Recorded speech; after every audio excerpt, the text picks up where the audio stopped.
इस प्रकृति में कितनी अजीब बातें और कितनी अद्भुत बातें इसमें छुपी हुई हैं। कितनी अद्भुत चीज़ें हैं जो हमें देती है और हम जरा भी इसका ध्यान नहीं रखते हैं। हमें अपनी प्रकृति का भी ध्यान रखना चाहिए। एक बात बताओ, तुम अगर प्रकृति का ध्यान रखोगे जितना वो तुम्हारा ध्यान रखती है, तो तुम्हें पता है प्रकृति उतनी उससे दोगुना तुम्हें बहुत कुछ देगी। ये मैं अपने हर बच्चे को कहता हूँ कि प्रकृति का ध्यान रखना मेरे हर बच्चे का प्रथम कर्तव्य है। पेड़ पौधों का, जीव जंतुओं का, क्योंकि हर एक जीव जंतु किसी न किसी मकसद के लिए इस धरती पर आते हैं। कोई ना कोई मकसद मैं उनको देता होता हूँ, चाहे वो छोटी सी चींटी ही क्यों ना हो।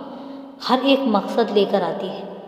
एक मक्खी अपना मकसद लेकर आती है, एक मच्छर अपना मकसद लेकर आता है। ऐसा नहीं है, बिना मकसद के इस धरती पर कोई भी पैदा नहीं होता है।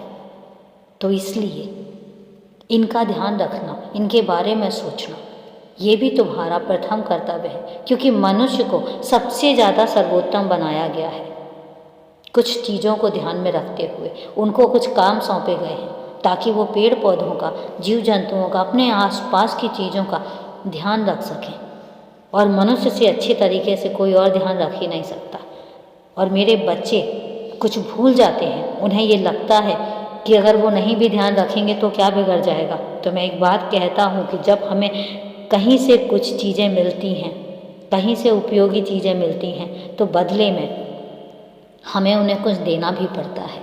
अगर वो तुम्हें सांस लेने के लिए हवा देते हैं, जीवन को जीने के लिए हर एक चीज़, फल फूल सब्जियां सब मिलती हैं, तो बदले में उनका ध्यान रखना, बदले में उनकी परवाह करना मेरे बच्चों का भी कर्तव्य है। इसलिए अपने कर्तव्य को मत भूलो। अगर अपने अधिकार पसंद हैं तो अधिकारों के बारे में पता होना चाहिए, लेकिन साथ ही साथ अपने कर्तव्यों के बारे में भी पता होना चाहिए।